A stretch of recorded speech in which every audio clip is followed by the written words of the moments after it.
Olá pessoal, tudo bem com vocês? Espero que sim. Sou o professor Marcos Paulo, professor de língua portuguesa, a melhor disciplina, não discriminando as outras, mas é porque de fato língua portuguesa é fascinante.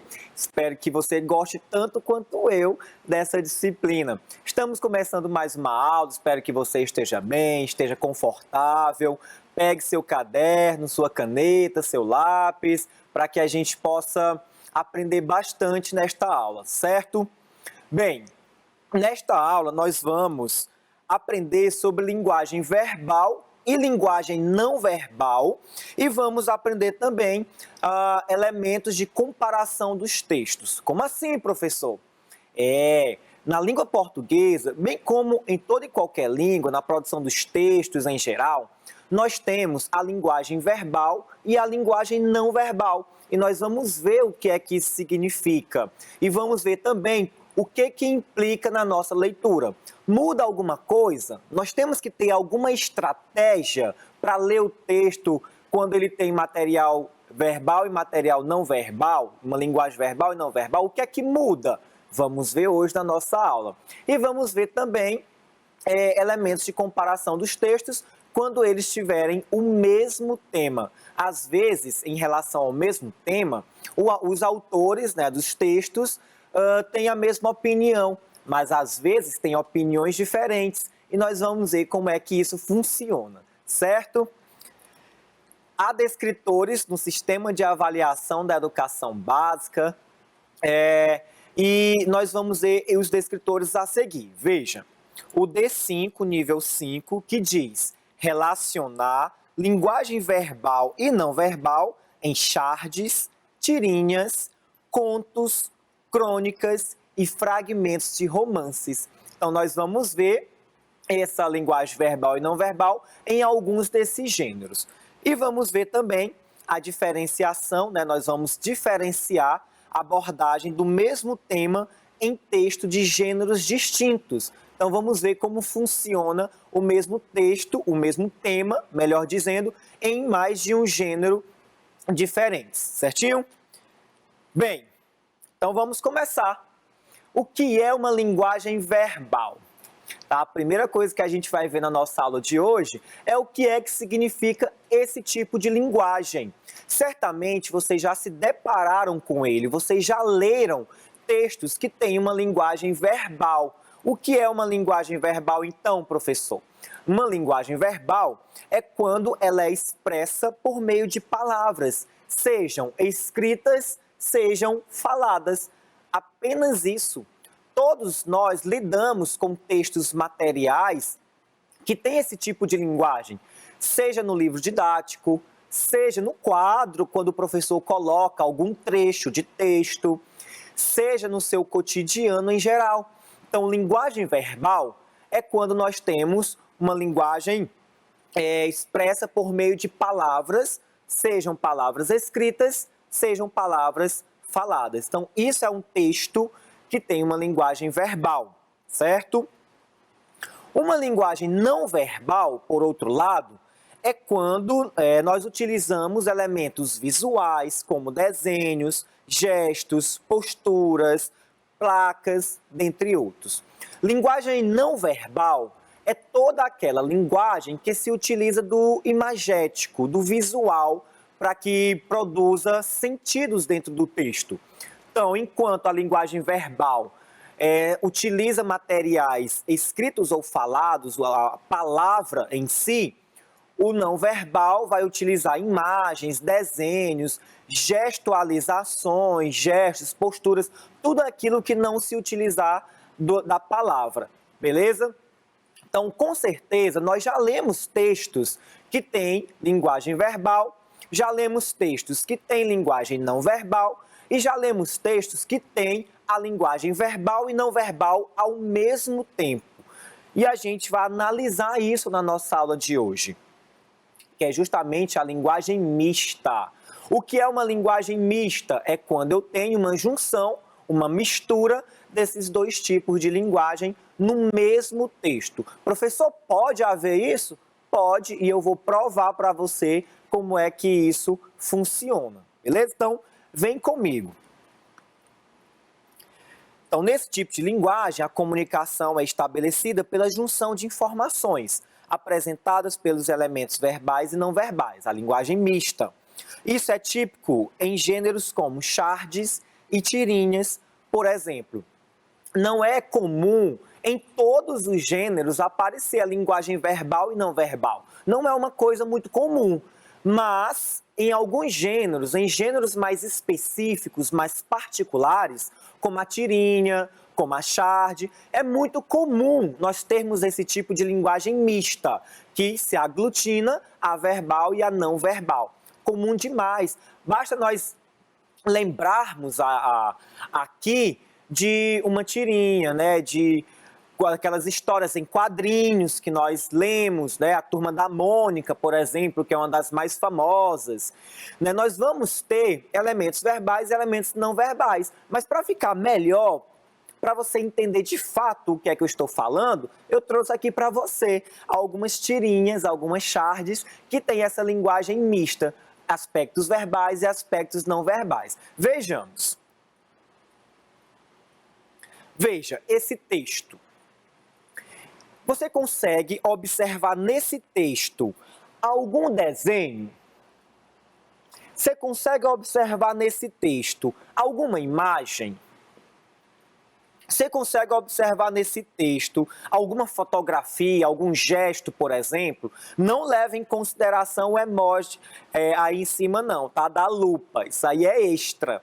Mas quando você tem ali o Primo Basílio de Eça de Queiroz, é um texto puramente verbal. Você não tem nesse texto nenhum aspecto não verbal. Você não tem nesse texto desenhos, gravuras, gestos, posturas. Então, esse texto não é uma linguagem mista. Nós não temos uma linguagem mista. O que nós temos dentro desse texto é pura e simplesmente a linguagem verbal, que se utiliza da palavra. Nesse caso, a palavra escrita, certinho? Vamos ler aqui esse texto do Primo Basílio de Eça de Queiroz, que diz assim: fisicamente, Jorge nunca se parecera com ela. Fora sempre robusto, de hábitos viris. Tinha os dentes admiráveis de seu pai, os seus ombros fortes. De sua mãe, herdara a placidez, o gênio manso. Quando sua mãe morreu, porém, começou a achar-se só. Era no inverno, e o seu quarto nas traseiras de casa, ao sul, um pouco desamparado, recebia as rajadas do vento na sua prolongação uivada e triste. Sobretudo, à noite, quando estava debruçado sobre o compêndio, os pés no capacho, vinham-lhe melancolias lânguidas. Estirava os braços com o peito cheio de um desejo. Quereria enlaçar uma cinta fina e doce, ouvir na casa um frufru de um vestido. Decidiu casar. Conheceu Luísa, no verão, à noite, no passeio. Apaixonou-se pelos seus cabelos louros, pela sua maneira de andar, pelos seus olhos castanhos muito grandes. No inverno seguinte foi despachado e casou. Então veja que nesse texto aqui, é um pedacinho, né, um fragmento de romance do Primo Basílio, né, do Eça de Queiroz. É um livro interessantíssimo, né, um livro muito interessante para a gente ler, um caso de família. Assim, tem uns problemas nesse livro aí que você vai amar se você ler. Eu te encorajo a ler o Primo Basílio. Então veja que esse texto aqui é formado puramente pela linguagem verbal. Nós não temos aspectos não verbais. Diferente do texto que eu vou mostrar agora. Presta atenção. Olha esses textos aqui. Professor, mas isso são textos? São textos. Porque o nosso conceito de texto no século XXI não é mais um texto que tem palavras. Antigamente a gente dizia isso. Um texto é apenas aquilo que tem palavra e que tem um sentido. Hoje não é.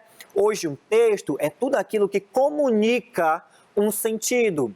Logo, quando nós temos essas imagens aqui, nós capturamos o sentido dessas imagens, por isso é considerado um texto. Mas um texto composto apenas por linguagem não verbal. Por que é composto apenas por linguagem não verbal? Porque são textos que não utilizam a palavra, nem escrita e nem falada, certinho? Então veja, esse primeiro texto que aparece aí uma seta e uma proibição, né? Que nós vemos muito no trânsito. Quer dizer o quê?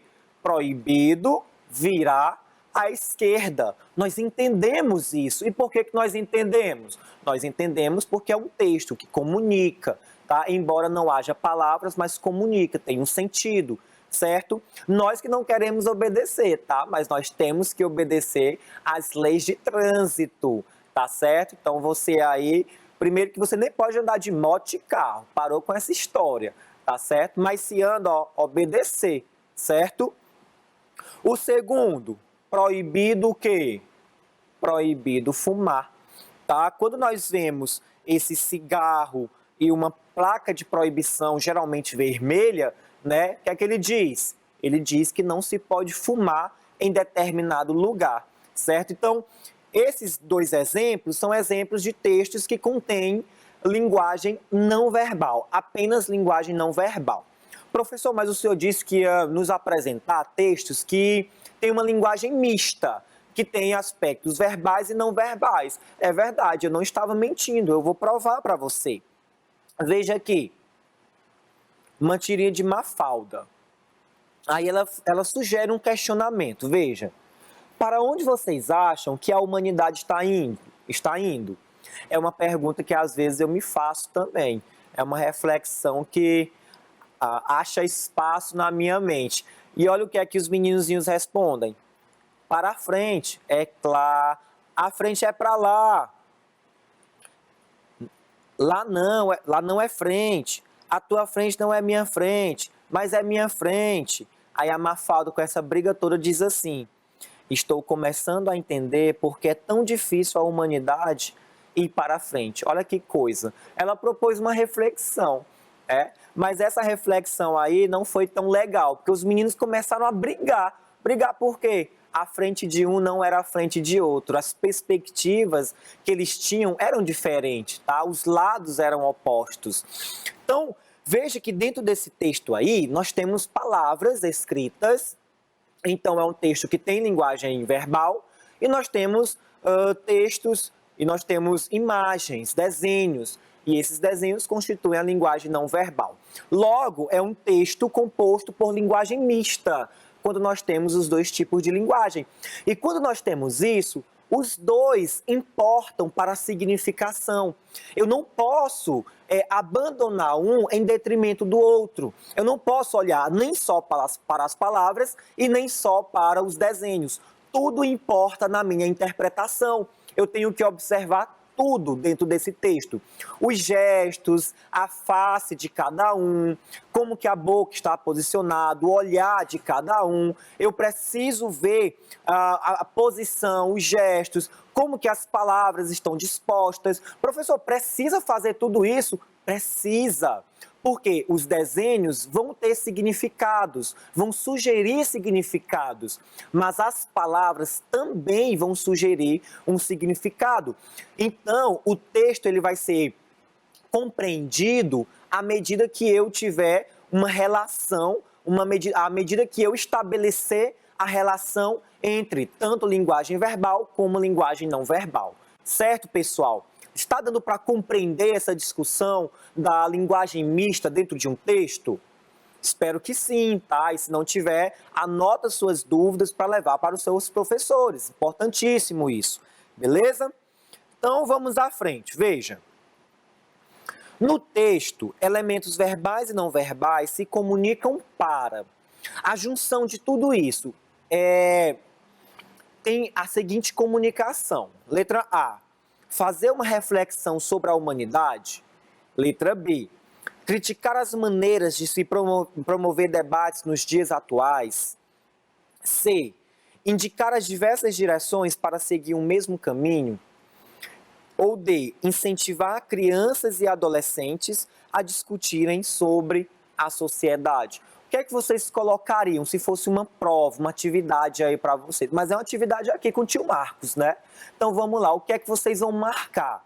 eles estão propondo o quê? Essas linguagens, essa mistura, está promovendo o quê? Qual discussão? O que é que você marcaria? Então veja aí que nós temos a Mafalda fazendo um questionamento, e aí a gente percebe que eles começam a brigar. Como é que a gente percebe que eles começam a brigar? Não é pelas palavras, é pela forma como eles estão ali, ó, apontando um dedo um para o outro, não é isso? Só pelo texto talvez ficaria dúbia essa ideia, mas quando a gente ouve o que eles falam, né, lê o que eles falam e vê os desenhos, a gente percebe que começa aí uma briga. E qual é a sugestão? O que é que essa tirinha aí está nos sugerindo? Letra A, B, C ou D? Legal, né? Então, se você marcou a letra A, por exemplo, fazer uma reflexão sobre a humanidade, você acertou. É justamente isso que a tirinha propõe. Fazer uma reflexão sobre os caminhos para onde a humanidade vai. Mas não é um caminho físico, é um caminho mais de princípios, de preceitos, são valores, né? Então, ela está fazendo uma reflexão sobre a humanidade, beleza? Então, ela não está criticando os debates, porque, na verdade, para quem conhece a Mafalda, um debate é uma coisa positiva, que ela sempre gosta de fazer. Ela não está indicando as direções, ela não está dizendo por onde nós devemos caminhar, tá? Ela está fazendo um debate. Ou letra D, incentivar a criança e adolescentes a discutir? Não, porque no caso aí a discussão nem deu certo, tá? Não é isso que ela propõe isso em outros quadrinhos, em outras tirinhas, nessa não. Então ela está fazendo uma reflexão. Olha aí, gabarito letra A, certinho? Então, pessoal, é mais ou menos essa a interpretação que você vai ter que fazer quando estiver diante de um texto misto que contenham esses dois tipos de linguagem. Vamos ver mais outra questão em relação à mesma tirinha. 2. No último quadrinho, ó, presta atenção. Ei, ó aqui, olha para mim. Tira atenção não, olha para cá pro tio Marcos. Olha o que é que está acontecendo. No último quadrinho, quando houver essa expressão no primeiro quadrinho, no último quadrinho, no terceiro quadrinho, você já leu o texto todo, mas agora você vai centrar a sua atenção no último quadrinho, certo? Então, deixa um pouquinho os outros ali descansando e vamos focar no último quadrinho apenas. Percebe-se que a personagem tem uma personagem que é a Mafalda. Quando a gente olha para ela, ela está como? Nesse último quadrinho, nessa última conversa aí. Ela está alegre, frustrada, espantada ou com medo? Agora nós vamos ter que olhar para ela, né, para o corpo dela, para a expressão dela. Olha como é que ela está. Ela está alegre? Não. Se ela estivesse alegre, ela estaria sorrindo, no mínimo, tá? Saltitante. Ela está espantada? Bem, pode até ser, né? Olha um pouquinho a expressão dela. Com medo de quê? Né? Não há o que haver medo. Então, ou seria espantada ou frustrada. Agora que você já analisou bem o último quadrinho, vamos ver o contexto, né? Ela propôs uma discussão, da proposta que ela fez, foi uma briga. Então, na verdade, gerou um sentimento de frustração na Mafalda. Ela está frustrada, letra B. Ok, gente? Então, basicamente, é isso que você vai fazer dentro dos textos que contenham linguagem mista. Está dando para entender? Tudo tranquilo? Olha aqui mais essa outra. Eu gosto do Natal porque as pessoas se amam muito mais. Ah, você também sente isso? Como fico feliz. Quer dizer que você também se ama muito mais no Natal? Então, você nem imagina o quanto eu me amo no Natal.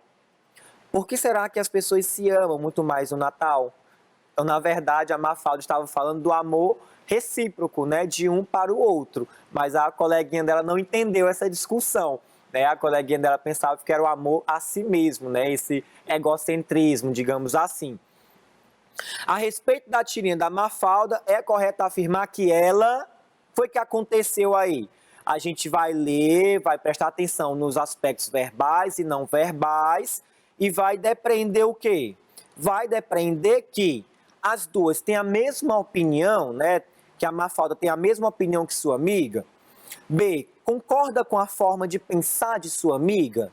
C, percebe que a amiga não compreendeu sua fala. Ou D, gosta do Natal pelo mesmo motivo de sua amiga. Olha só a expressão da Mafalda no primeiro quadrinho. Vamos observar o primeiro. Ela tá meio happy, né? Meio feliz aí. Mas olha a expressão dela no último. Coisa mudou. Ela está um pouco triste.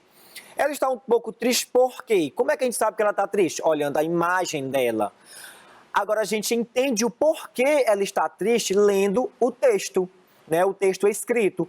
Viu? Como os dois aspectos são importantes, os dois aspectos se combinam para exercer. Então, lendo os dois, a gente percebe que a amiga não compreendeu a fala dela. Certinho, gente? Agora vamos abordar a temática. Dois textos com temáticas diferentes. Vocês sabiam que dois textos podem ter temáticas diferentes? Pois podem, certo? Eu posso ter dois textos, dois gêneros, com a mesma temática, melhor dizendo, e dentro dessa mesma temática, os autores podem ter opiniões diferentes, ou podem ter a mesma opinião, depende. A gente vai agora comparar dois textos de gêneros diferentes para ver como é que se dá essa relação entre os dois, beleza? Então vamos ler aqui, ó. Agora vamos falar sobre a abordagem do mesmo tema em gêneros diferentes. O que isso significa? O mesmo tema pode ser tratado de várias maneiras, por pessoas diferentes em gêneros de textos distintos. Sobre o tema educação pública no século XXI, por exemplo, podemos ter uma crítica em uma tirinha ou um elogio em um texto jornalístico. Vamos ler aqui esse texto falando sobre violência. Veja, a violência na sociedade brasileira. Além de ser um constrangimento físico ou moral, a violência é um ato vergonhoso que acontece diariamente em todos os lugares do Brasil e no mundo. Ninguém sai mais à rua seguro de que vai voltar ao seu lar. Muitas pessoas morrem e deixam famílias em sofrimento por causa de um assalto, uma bala perdida ou outra causa da violência. Ao andar pelas ruas, ninguém mais confia em ninguém. Todos, ao se aproximar de qualquer pessoa, já ficam preocupadíssimos, sempre achando que irão ser assaltados ou coisa pior. Olha que coisa, né? A violência realmente é um dos problemas sobre os quais nós precisamos conversar, discutir, porque realmente a violência tem aí tirado a nossa paz, né? Então, veja que esse texto aqui seria um texto mais noticiário, né, um texto mais opinativo, né, de opinião, e ele fala sobre violência. Então, o gênero aí seria uma notícia, por exemplo, ou um artigo. Agora, quando a gente vê esse outro texto, vamos ver esse outro texto, olha. Violência está tudo sob controle. O cara lá fala, né? Aí o rapaz pergunta, de quem? Né, a violência está sob o controle de quem? De quê? Veja que o que ele fala, que a violência está sob controle, lá atrás não é o que a gente percebe.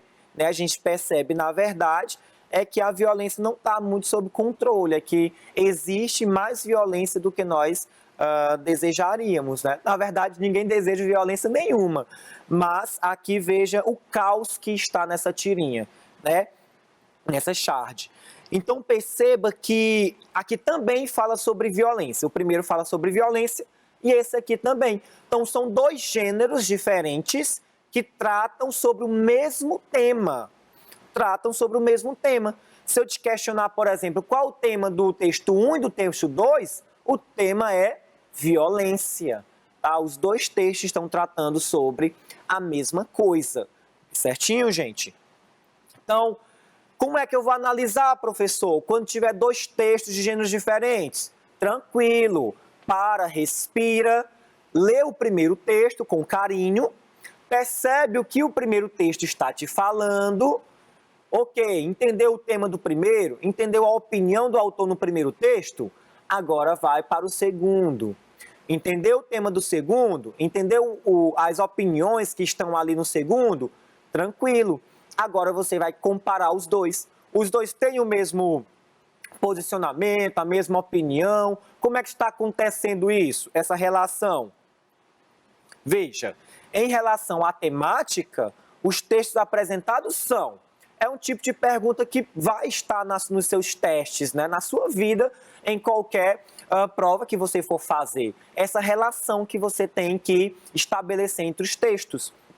Quando a gente olha em relação à temática dos dois textos que nós lemos, nós percebemos que os textos são opostos, diferentes, semelhantes ou contraditórios. Bem, quando a gente vê que o texto 1 trata sobre violência e que o texto 2 também trata sobre violência, a gente vê que, em relação à temática, os textos são semelhantes. Os textos são letra C, semelhante. Ambos tratam da mesma temática. Dá para entender, pessoal? Tá tranquilo isso? Eu espero que esteja, certo? Nós estamos trabalhando relação entre textos, mas dois textos em gêneros diferentes com a mesma temática. Quando isso acontecer, devemos fazer uma relação entre os dois textos. Olha aí, letra C. Tranquilo, pessoal? Certinho para todo mundo? Então, ok. Na nossa aula de hoje, olha o que nós aprendemos. Aprendemos sobre linguagem verbal e linguagem não verbal e sobre a abordagem do mesmo tema em gêneros diferentes. Nós vimos aí como que nós abordamos quando dois textos trabalham o mesmo gênero, ou melhor, gêneros diferentes, mas o mesmo tema, certo? Então, trabalhamos isso. Espero que vocês tenham compreendido a exposição. Caso não tenham compreendido, anotem suas dúvidas, anotem os momentos aí que você não compreendeu. Leve para o seu professor, que isso é importantíssimo, certo? Para que você possa ser formado cada dia mais. Tenham todos um bom dia, até mais a todos. E eu aqui me despeço com o meu muito obrigado. Até mais.